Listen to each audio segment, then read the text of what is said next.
Staying motivated is one of the most important aspects of a healthy lifestyle. All the best intentions in the world will get you nowhere if you're not motivated to follow through on your commitments. So how do we keep the motivation going? How do we stay motivated? I have some tips for you. Welcome to Morning Tea. Hi, I'm Joanne, business owner and entrepreneur, licensed yacht helmsman, mother, grandmother, and musical artist. The number one thing that keeps us motivated is our level of interest in the end goal, the rewards. Now, there are two types of rewards. First of all, you've got the temporal reward, which could look something like this. I've got to lose 10 pounds. When I lose them, I will buy the next size smaller pair of fashion jeans. And this is a good goal if we need to get off some excess weight for health reasons. It's also great for setting an example of discipline in front of our children and family. And of course, we can look forward to the new clothing item and especially how we're going to feel slipping leanly into those pants. Now remember, there's no change without resistance. And these are just surface rewards, and they're helpful on a day-to-day basis with our short-term goals. But for our larger goals, for life-changing goals, we need a greater reward in front of us.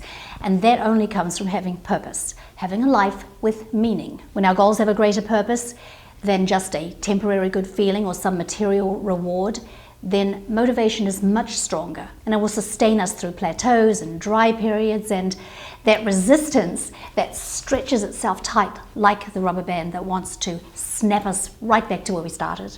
Many years ago, I had a friend who struggled with bulimia. It started when she was a teenager, and she realized that she could eat all the food she desired, and purging would keep her from gaining weight. She got married and she had a great desire to start a family, but she was unable to conceive. She and her husband visited a fertility doctor, and he told her, if you don't get this bulimia under control, you may never have a child. And that was all it took. She stopped the bulimia on the spot. She found massive motivation when she considered the loss of one of her greatest goals, one of her greatest values in life, to have a family.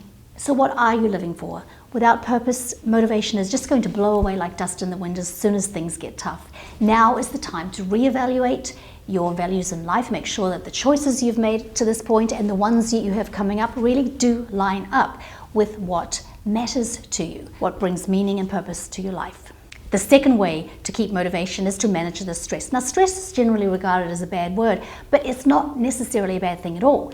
There is no possible way to stay in a meditative, calm state of mind all the time. And we can really just stress ourselves out by thinking that that is how we're supposed to feel all the time. Good stress, for instance, would be knowing that your music recital is coming up. And this is going to give you motivation to rehearse longer and prepare better. Or perhaps there's an interview coming up for a job you really want or need. And this low level of anxiety works in your favor. Again, it helps you to prepare and present very well to the potential new employer. Another great example is, in order to build up your cardiovascular strength, you need to stress yourself physically to accelerate your heart rate and breathe heavily, but it's the bad stress that has to go. Take a good look at your daily life and see what is upsetting the balance of things, what is causing you high levels of anxiety, and see what you can do to diminish or eliminate them. These are the things that absolutely wipe out motivation. The third thing to stay motivated is to find a support system, a teammate. Have you ever considered hiring a life coach? Life coaches walk beside you to help you get to the goals that you have set. Think of them like a sports coach who works with world-class athletes. They offer them enthusiastic support, objective perspective, and insight. A life coach can help you identify what is blocking you and get those blocks behind you so that you can make enormous strides forward in your life. Everyone needs a coach. We all need people that give us feedback. That's how we improve. The fourth way to stay motivated is to get your day off to a great start. Make sure you have those morning rituals working for you. These habits work on your behalf to get you the best and most energetic start to every day. So at the end of the day, you can say, that was a good day.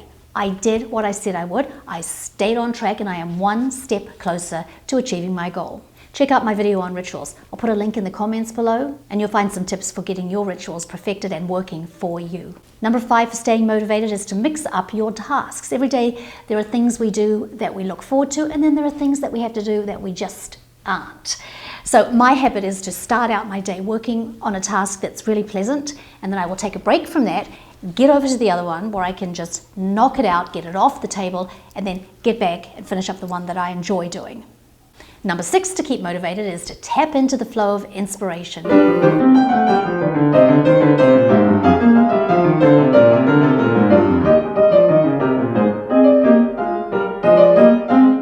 Play your your musical instrument every day for some good vibrations. That will always pump up your motivation. Number 7 to stay motivated is be reasonable with your expectations.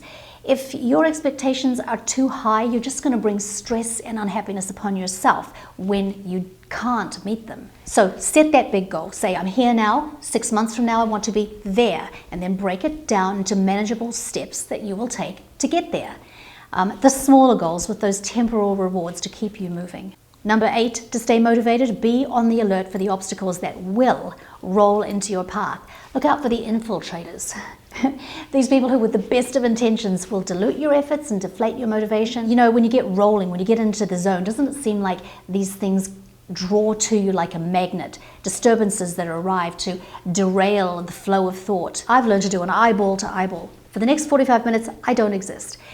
Unless there's bleeding, unless there's a bone protruding from the skin, my phone is off, my door is shut. This time is sacred. I have to value it that way because I have a goal that requires a high level of intense concentration.